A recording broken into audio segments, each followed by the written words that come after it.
নমস্কার, শ্রাবসাথী পর্দায় আপনাদের সকলকে স্বাগতম। আমি রয়েছি আপনাদের সাথে অরূপা দেওয়ার্মা। এখনকার মতো বিশেষ বিশেষ সংবাদগুলি হলো: রাজ্যের বিজেপি আইপিএফটি একটি জোট সরকারের মুখ্যমন্ত্রী ডাক্তার মানিক সাহাকে নিয়ে মঙ্গলবার আগরতলা রবীন্দ্র শতবার্ষিকী ভবনে হলঘরের সামনে থেকে বিজয় মিছিল বের করা হয়।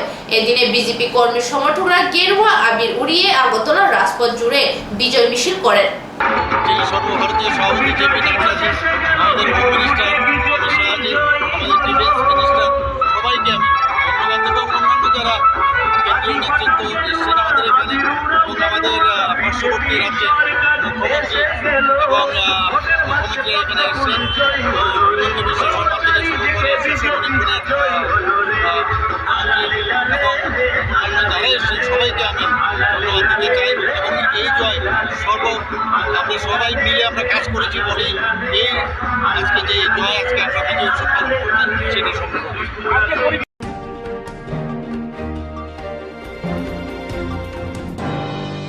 15 মার্চ থেকে শুরু হচ্ছে উচ্চ মাধ্যমিক পরীক্ষা। মঙ্গলবার ত্রিপুরা মধ্যশিক্ষা পর্ষদের সভাপতি বৌদ্ধ সাহা সংবাদ মাধ্যমে মুখোমুখি হয়ে বিস্তারিত তথ্য তুলে ধরেন। পরীক্ষা সংক্রান্ত বিষয় নিয়ে বিস্তারিত জানান।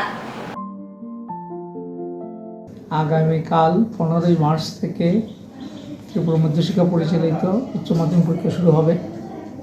পরদিন মানে 16ই মার্চ থেকে শুরু হবে মাধ্যমিক পরীক্ষা। এই বছর মাধ্যমিক পরীক্ষা নথিভুক্ত হয়েছে 38,130 জন। এই পরীক্ষার্থীরা এসছে মূলত 1092টা স্কুল থেকে। এদের পরীক্ষা হবে 77টা কেন্দ্রে তথা 162টা ভেন্যুতে। মাধ্যমিক পরীক্ষা শুরু হচ্ছে, এটা কিন্তু মাধ্যমিক বলছি, মাধ্যমিক পরীক্ষা শুরু হচ্ছে 16 তারিখ থেকে, শেষ হবে 18 এপ্রিল। 16 মার্চ থেকে শুরু হয় 18 এপ্রিল। মূলত 28শে মার্চ শেষ হয়ে যাবে। শুধু এদের একটা 6th ভোকেশনাল আছে যেটা এপ্রিলের 18 তারিখ হবে। মাদ্রাসা আলিমে নথিভুক্ত আছে 121 জন। ওরা এসছে 7টা মাদ্রাসা থেকে। এদের পরীক্ষা 5টা কেন্দ্রাধীন 6টা ভেন্যুতে। এদের পরীক্ষা 16 তারিখ আরম্ভ হয়ে শেষ হবে 18 এপ্রিল। উচ্চ মাধ্যমিক এবছর নথিভুক্ত হয়েছে 33,453 জন। ওরা 408টা হায়ার সেকেন্ডারি স্কুল থেকে এসছে। এরা পরীক্ষা দেবে 64টা কেন্দ্রাধীন 112টা ভেন্যুতে। এদের পরীক্ষা কালকে শুরু হচ্ছে, শেষ হয় 19শে এপ্রিল। মূলত 4 এপ্রিলেই শেষ হয়ে যাবে। এরপর 2-3টা ছোটো ছোটো সাবজেক্ট থাকবে যাদের পরীক্ষার্থীর সংখ্যা 2-3 হাজারের বেশি হবে না টোটাল। মাদ্রাসা ফাজিল মোট পরীক্ষার্থী হচ্ছে 62 জন। ওরা আসছে 3টা হাই মাদ্রাসা থেকে। এদের পরীক্ষা হবে 3টা কেন্দ্রের 3টা ভেন্যুতে। এদের সবচেয়ে তাড়াতাড়ি শেষ হবে। 15 তারিখ আরম্ভ হয়ে 15 মার্চ আরম্ভ হয়ে 5 এপ্রিল শেষ হয়ে যাবে। এখানে যে মাদ্রাসা আলিম, এটা কিন্তু মাধ্যমিক ভিতরে এই যে 38,130 এর মধ্যে আছে। আর ফাজিলের যে সংখ্যাটা সেটা হায়ার সেকেন্ডারি 33,453 এর মধ্যে আছে। আমরা যে ছাত্রছাত্রীদের শেষে 2 দিন সুযোগ দিয়েছিলাম, রেগুলার যে সমস্ত পরীক্ষার্থীর নাম নথিভুক্ত করতে পারেনি, মানে অ্যাপ্লিকেশন করতে পারেনি, তাদের জন্য গত শুক্র এবং শনিবার তাদের সময় দেওয়া হয়েছিল। তাতে মাধ্যমিকের 14 জন এবং হায়ার সেকেন্ডারি 18 জন নতুনভাবে ফর্ম ফিল আপ করেছে। অ্যাডমিট কার্ড তাদের দিয়ে দেওয়া হয়েছে। তো ব্রেকআপটাই বলার দরকার আছে। মাধ্যমিকের হায়ার পর্যায়ে রয়েছে। কাল থেকে পরীক্ষা শুরু হচ্ছে। স্বাভাবিকভাবেই আমরা সম্পূর্ণভাবে প্রস্তুত। প্রশ্নপত্র চলে গেছে, প্রশ্নপত্র কবেই চলে, গত এক সপ্তাহ আগে চলে গেছে। উত্তরপত্র তারও আগে চলে গেছে। আর সব প্রস্তুতি সম্পূর্ণ। কাল থেকে শুরু হবে পরীক্ষা, শুরু হবে বেলা 12টায়। প্রথম কি পরীক্ষা কালকে? ইংরেজি। মাধ্যমিক উচ্চ মাধ্যমিক উভয় ক্ষেত্রে প্রথম দিন পরীক্ষা হচ্ছে ইংরেজি। আর দ্বিতীয় দিন হবে, তাদের দ্বিতীয় দিন হবে মাতৃভাষা, মানে বাংলা, হিন্দি, ককবরক, মিজো, এই 4টি আমাদের আছে। ছাত্রছাত্রীদের উদ্দেশ্যে কি বলবেন? যে কথাটা বলতে চাই সেটা হচ্ছে অনেক লেখাটা পরিষ্কার হয়ে রাখতে হবে, যাতে মাস্টারমশাই বিনা কষ্টে উনি পড়তে পারেন। পরে উনি বুঝলে তবেই তো নাম্বারটা দেবেন। কাজে লেখাটাই যদি না বোঝা যায় তাহলে কাজটা ঠিক হবে না। কাজেই ছাত্রদের দৃষ্টিতে আমার প্রথম পরামর্শ হচ্ছে বা সাজেশন হচ্ছে, তোমরা লেখাটা সুন্দর করে লিখবে, যাতে মাস্টারমশাই উত্তরটা সহজে বুঝতে পারেন, সেই অনুযায়ী নাম্বারটা দিতে পারেন। দ্বিতীয় আরেকটা জিনিস আমি বলতে চাই যে উত্তরপত্র অনেকেই কোনো মার্জিন রাখে না। উত্তরপত্র পেয়ে প্রথম থেকে একেবারে মার্জিন ছাড়া গোটাটা লিখে ফেলতে হয়, কিন্তু তা ঠিক নয়। আমাদের উত্তরপত্রটা 3টা ভাঁজ করতে হবে, 3টা মার্জিন রাখতে হবে, উপরে, বাঁ দিকে এবং ডান দিকে। মার্জিনগুলো 1 ইঞ্চি রাখলেই যথেষ্ট। উপরের মার্জিনটা হচ্ছে দেখতে সুন্দরের জন্য, দেখার সুন্দরের জন্য, আর বাঁ দিকে ডান দিকে যে মার্জিনটা সেটা হচ্ছে ওই মার্জিনের মধ্যে মাস্টারমশাই নাম্বার দেবেন। মার্জিন না থাকলে লেখার মধ্যে নাম্বার দেবেন, পরে যখন কেজিংয়ের সময় আসবে তখন হয়তো কোনো একটা নাম্বার এদিক সেদিক হয়ে যেতে পারে। হ্যাঁ, আরেকটা জিনিস যে 2টা প্রশ্নের মধ্যে একটু গ্যাপ রাখতে হবে। একটা উত্তর শেষ হলো আর সঙ্গে সঙ্গে আরেকটা উত্তর না, অন্তত 1টা বা 2টা লাইন ফাঁক দিয়ে দ্বিতীয় উত্তরটা করতে হবে। আচ্ছা, এই বছরে প্রায় সব সাবজেক্টে MCQ থাকবে, 10টা ম্যাক্সিমাম, আর তার চেয়ে কমও থাকতে 2টা 3টে এরকম সাবজেক্টের নাম্বার অনুযায়ী। MCQ সম্পর্কে আমাদের পরামর্শ হচ্ছে, প্রথম যে উত্তরটা হবে সেটা ভুল হোক শুদ্ধ হোক এটাই ক্রেডিট দেওয়া হবে। যেমন একটা MCQতে সাধারণত 4টা অপশন থাকে, কেউ কেউ 4টা অপশন ABCD ঘুরিয়ে ঘুরিয়ে দিচ্ছে, তার মানে একটা তো কারেক্ট হবেই। নট দ্যাট, প্রথম যেটা সে লিখবে সেটা ভুল হলে ভুল, সেটা যে কারেক্ট হয় সেখানে নাম্বার দেওয়া হবে, ঘুরিয়ে ফিরিয়ে লিখলে তাতে দেওয়া হবে না। এই হচ্ছে ব্যাপার। আরেকটা হচ্ছে আমাদের যে প্রশ্নপত্র থাকবে, প্রশ্নপত্রের নাম্বার হচ্ছে ম্যাক্সিমাম 1 থেকে 6। 6 নাম্বারের প্রশ্ন থাকবে শুধু ইংরেজিতে, মাধ্যমিক উচ্চ মাধ্যমিক উভয় ক্ষেত্রে 2টা বা 4টা, আর বাকিগুলাতে 1-এর MCQ, 1-এর অতি সংক্ষিপ্ত প্রশ্নোত্তর, 2 নম্বরের সংক্ষিপ্ত প্রশ্নোত্তর, 3 নম্বর, 4 নম্বর, 5 নম্বর। নাম্বারের সঙ্গে ওয়ার্ড উত্তরটা কতটা লিখতে হবে তার ঊর্ধ্বসীমা আমরা নির্দিষ্ট করে দিয়েছি।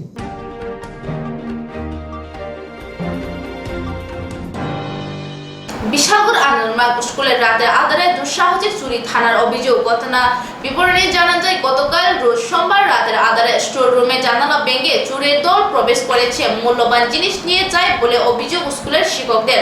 মঙ্গলবার সকাল স্কুলে গিয়ে সে ঘটনা দেখতে পেয়ে খবর পাঠায় বিশালগড় থানায় পুলিশ ঘটনাস্থলে ছুটে যায়। পরবর্তী সময় স্কুলের শিক্ষকরা বিশালগড় থানায় অভিযোগ দায়ের করেন। তাদের অভিযোগ একদল নেশা সেবনকারী এবং বিক্রেতারা এ ধরনের ঘটনার সঙ্গে জড়িত থাকতে পারে। অ্যাকচুয়ালি গতকালকে রাত্রেবেলা খুব সম্ভবত একদল নেশা যারা যুক্ত, ড্রাগ এডিক্টেড যারা রয়েছে, খুব সম্ভবত এদের থেকেই কয়েকজন দুর্বৃত্ত বা বলুন যে সমাজ বিরোধী কিছু ছেলে এখানে আড্ডা বা তাদের আঁকড়া থাকে। তো আমাদের অ্যাকচুয়ালি এখানে স্টোর রুম রয়েছে তার ঠিক পাশেই, স্কুলের একদম এই কর্নারে। তো আমরা সকালে যখন আসি, আমাদের স্কুলের যারা 4th ক্লাস যারা রয়েছে স্টাফ, তারা যখন ওই স্টোর রুম খুলে তখন তারা দেখতে পাই যে সেখানে অনেক কিছু জিনিসপত্র সেখানে মিসিং। যেরকম ধরুন, আমরা যে বড় বড় প্রোগ্রামগুলোতে যেই মানে খাবার পরিবেশন করার জন্য যে বড় আমাদের গামলাগুলো রয়েছে সেগুলো, তারপরে গ্যাসের ওভেন রয়েছে, বা আরও অনেক প্রচুর পরিমাণে জিনিস, মানে ধরতে পারেন আর 15 থেকে 20,000 টাকার মতো জিনিস আমাদের এখান থেকে মিসিং। তো আমরা যখন ভিতরে এন্টার করলাম তখন গিয়ে দেখি আমরা জানলা ভাঙা, তার পাশাপাশি টিন কেটে সেখান থেকে প্রচুর পরিমাণ জিনিস লুটপাট করে নিয়ে গেছে। আর এখানে এই যে চুরির ঘটনাটা আজকে প্রথমবারের মতো নয়, আগেও আরেকবার আমাদের ক্যাশ কাউন্টারের সামনে থেকে বৃষ্টির দিন ছিল, তো সেখান থেকে আমাদের সিলিং ফ্যান নিয়ে গেছে। তো এবং এখানে এই বরাবরই এইখানে এই যে নেশাযুক্ত যে ছেলেপেলেগুলো আছে সেগুলো বরাবরই আমাদেরকে ডিস্টার্ব করে। হ্যাঁ, তো এখান থেকে প্রচুর পরিমাণ স্মেলও আসে সেখান থেকে, যেগুলো অভিভাবকরা অথবা যারা আমাদের স্টুডেন্ট রয়েছে তাদেরই নাকে গিয়ে সেগুলো পৌঁছায়। তো বিভিন্ন সময় টিচাররা আমরা আমাদের পক্ষ থেকে গিয়ে সেগুলোকে বাধা দেওয়ার চেষ্টা করি, এবং পাশাপাশি যারা প্রশাসনকেও আমরা সেই বিষয়গুলো নিয়ে অবগত করিয়েছি, এবং আজকে সেই অনুযায়ী আমরা একটা অ্যাপ্লিকেশন দায়ের করেছি বিশালগড় পুলিশ স্টেশনে। তো ওনারা এসে দেখে গেছেন, ইন্সপেকশন করে গেছেন, দেখা যাক এরপরে ওনারা কী পদক্ষেপ নেয় এই বিষয়টা নিয়ে। আচ্ছা, আপনাদের স্কুলে তো নাইট গার্ড আছে না? ছিল উনি, বিষয় হচ্ছে কি এই জায়গাটা থেকে উনি যে জায়গাটা ছিলেন এখন কোন হয়তো বা গভীর রাতে হয়েছে, ওনার হয়তো বা তন্দ্রা চোখ লেগে গেছে, হয়তো বলতে পারে না, এবং তারা অ্যাকচুয়ালি মনে হয় খুব আগে থেকেই প্রি প্ল্যান বা অবজার্ভ করেছে যে কোন রুমে উনি থাকে বা কোন সময়ে আসলে পরে তাদের সুবিধা হবে, হ্যাঁ সেই বিষয়টাকে ওরা খেয়াল করেছে। অ্যাকচুয়ালি আমাদের এই ডান দিকের যে গলিপথে এবং পুরো স্কুলেই কিন্তু সিসিটিভি ফুটেজ রয়েছে, কিন্তু আমাদের এই রুমের পেছনের জায়গাতে কিন্তু কোনো রকম সিসিটিভির ব্যবস্থা নেই। হয়তো তারা সেই সুযোগ নিয়েই নদীর কিনারা হয়ে তারা এই বেড়া কেটে তারপরে এই দিক থেকে প্রবেশ করে এই জিনিসগুলো লুটপাট করেছে। Thank you sir.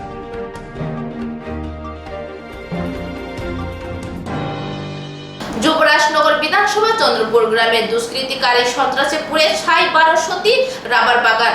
1200 মতো হবে। এই গাছগুলোর বয়স কত? বয়স 10 বছর হয়েছে। কত বছর যাবত লেটেক্স সংগ্রহ করেন আপনারা? আমরা তো 35 বছর না পর্যন্ত। না না, এই গাছ রোপণ করার পর থেকে কত বছর যাবত? এই 10 বছর মধ্যে 4 বছর যাবত। 4 বছর যাবত। 6 বছর পর থেকে। আর অনুমানিক কত বছর এই লেটেক্স কালেকশন করতে পারতেন? আর অনুমানিক 25-26 বছর। এখন কি এই গাছ থেকে আর লেটেক্স সংগ্রহ করা যাবে? না, এই এখন গাছগুলো? যাবে আর না। যাবে না। তার মানে আপনাদের জীবন জীবিকা আক্রান্ত। আমাদের জীবন জীবিকা সম্পূর্ণ। আর কি বিকল্প আপনাদের আয়ের কোনো উৎস আছে? বিকল্প কোনো আয়ের উৎস নেই। সরকার থেকে কোনো আর্থিক সাহায্য পেয়েছেন? ক্ষতিপূরণ পেয়েছেন? কোনো সাহায্য পাইনি। কোনো ক্ষতিপূরণ পাননি। এটা কি ঠিক জনার্দন নাথের আম বাগান, জাম বাগান, কাঁঠাল বাগান সেটাও ধ্বংস করা হয়েছে? ধ্বংস করা হয়েছে। অর্থাৎ আপনার চাঁদপুর গ্রামীণ এলাকা ব্রজেন্দ্রনাথের বাগানও, রাবার বাগানও পোড়ানো হয়েছে। ধ্বংসস্তূপের মধ্যে আপনারা আছেন। ধ্বংসস্তূপের মধ্যে আমরা দাঁড়িয়ে আছি। এই পরিস্থিতিতে আপনার কি মনে হয় কারা এই অগ্নিকাণ্ডের সাথে যুক্ত? এটা আমার অনুমান, এটা বিজেপি দলেরই দুষ্কৃতিকারীদের কাজ। এরা জনবিচ্ছিন্ন হয়ে গেছে, জনবিচ্ছিন্ন। মানুষ তাদেরকে বয়কট করেছে মানুষ এবং ভীত সন্ত্রস্ত হয়েই আজকে প্রাকৃতিক সম্পদের উপর পর্যন্ত তাদের আক্রমণ, ধ্বংসলীলা তারা শুরু করেছে। এই পরিস্থিতি থেকে পরিত্রাণের জন্য আপনার কি বক্তব্য থাকবে সাধারণ মানুষের কাছে? সাধারণ মানুষ এটার ঐক্যবদ্ধভাবে প্রতিবাদ ছাড়া কোনো বিকল্প রাস্তা নেই, আমি যেটা মনে করি। প্রতিবাদ এবং প্রতিরোধী একমাত্র পথ এই ধ্বংসস্তূপ থেকে রাজ্যকে বাঁচানো, মানুষকে বাঁচানো। আপনাদেরকে অনেক ধন্যবাদ। আমরা সিপিআইএম উত্তর ত্রিপুরা জেলা কমিটির পক্ষ থেকে ক্ষতিগ্রস্ত পরিবারগুলোর পাশে সরকার এসে যেন দাঁড়ায়, তাদের যাতে যথার্থ উপযুক্ত ক্ষতিপূরণ দেয় অবিলম্বে, সেই দাবি জানাচ্ছি। অন্যথায় আমরা বৃহত্তর আন্দোলনের দিকে এগিয়ে যাব। এই কথাগুলো আপনাদের ধন্যবাদ। এই আগুনটা কারা লাগাইতে পারে বলে আপনার মনে হয়? আমার মনে হইতেছে আমি সবের লগে চলি, কিন্তু আমারে তারা বিজেপির আমারে কইছে সমর্থন, বিজেপির সমর্থন করতাম। আমি ভোটার হয়েছি থেকে আমি সিপিএমও ভোট দিই। আচ্ছা, বুঝতেন? আমি এই তারার লগে গিয়ে আমি এই সমর্থন করছি না, এইটাই আমার দোষ। মানে আমি এই অপরাধে আমার, আমি যে বিজেপির যে সমর্থন করছি না, এই সমর্থন না করাই আমার বাগানটাতে আগুন লাগছে। আর না হইলে আমার খাওয়ার লগে আমার কোনো ঝগড়া বিভেদ সবে আমার ওই যে আমার তারা কই না আমার ফরেস্টার কোনো দেখছি, ওই আমার তালই একেবারে আমার তার ঘরের মানুষের মতন আমার দেখে, বুঝতেন? কিন্তু কেউ আমার ক্ষতি করে না। কিন্তু এই বিজেপিতে আমি সমর্থন না করায় আমার আগুনটা ধরাইছে। তারা তো সুশাসন উপহার দিছে। আমার বাড়ি লাল করব, কালকের দিন পার করতাম না। তোমার বাড়ি যা আছে টুকরা টুকরা করে দিব, তুমি সমর্থন করছো না। আমি বলছি আমার প্রাণ যাইব কি, তো আমি সমর্থন করবো না। ঠিকই করছেন। আপনার সাহসিকতাকে ধন্যবাদ জানাইতেছি। এই বয়সেও আপনি এই মানে দুর্ভাগ্যজনক ঘটনার সাক্ষী হইবেন, এটা তো আমরা একজন সাধারণ মানুষ হিসেবে কল্পনাও করতাম পারি না যে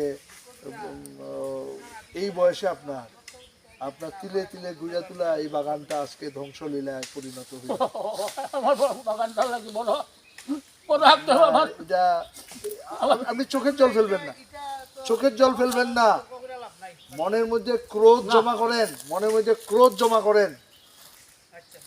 এই দস্যুদের বিরুদ্ধে, ধ্বংসকারীদের বিরুদ্ধে একমাত্র প্রতিবাদ এবং প্রতিরোধ একমাত্র পথ।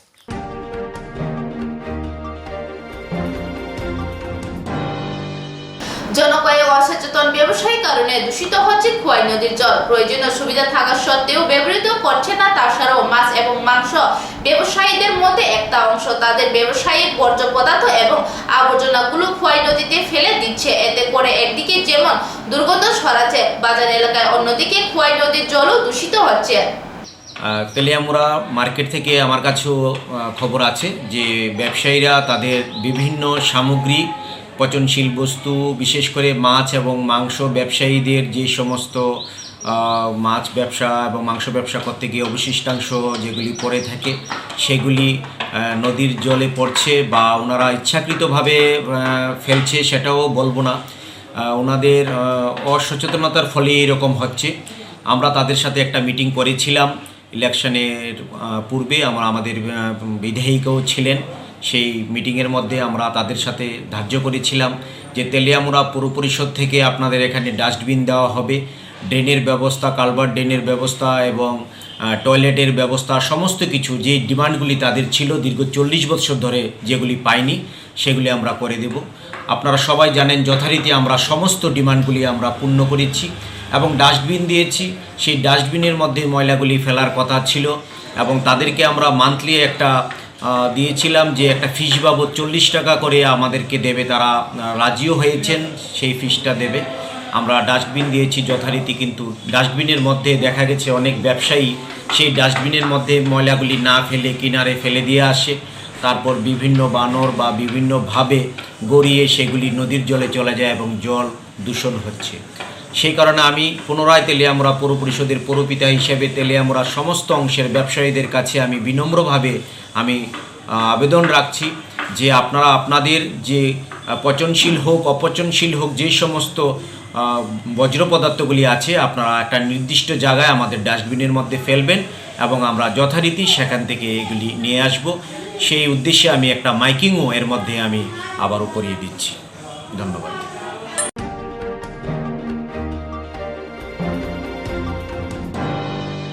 মঙ্গলবার অল্পে বর্ষর অগ্নিকাণ্ডের হাত থেকে রক্ষা পেল আমবাসা পঞ্চায়েত সমিতির চেয়ারপারসন তথা 2023 বিধানসভা নির্বাচনের 47 আমবাসা বিধানসভায় বিজেপি প্রার্থী সুচিতা দেববর্মার সুপারি বাগানের আশেপাশে বাড়িঘর। খবরের বিবরণে জানা যায়, জঙ্গল পরিষ্কারের পর আবর্জনা আগুন লাগালে ওই আগুন থেকে সুচিতা দেববর্মার সুপারি বাগানে আগুন লাগে। এদিকে আমবাসা অগ্নি নির্বাপক বাহিনীর কর্মীরা ঘটনাস্থলে আসার পূর্বে এলাকার লোকদের প্রচেষ্টায় আগুন নিয়ন্ত্রণে আসে। অন্যদিকে ঘটনা খবর পেয়ে ছুটে আসে আমবাসা থানার পুলিশ। বেশি সময় না কেলে গেলা গেছে কেউ যাবটা ফুটবল লাগিয়া যাবরাতে ফুটবল কে কইছে নাম কও? আরে নানটু ভাল লাগে, নানটু পাল। ও কেলে পড়তেন? যাবরা এটা পুকুরে পরিষ্কার করে হালকা মাটি কাটাইব সরকার। ও যার পুকুর পারে তার ওই তার কাজ করতেছে কেন? ও কার বাড়ি কাজ? নানটু বলে এখানে আগুন লাগাইছেন কেলে? এখানে না, এখানে আগুন না, এখানে আগুনটা বাইয়া আইসা। ও আরেক জায়গায়? হ্যাঁ, আরেক জায়গায় বাইয়া আইসা। আগুন ফুটছে না, এখানে ফুটছে না, এই জায়গা নাই। তুমি ফুটতে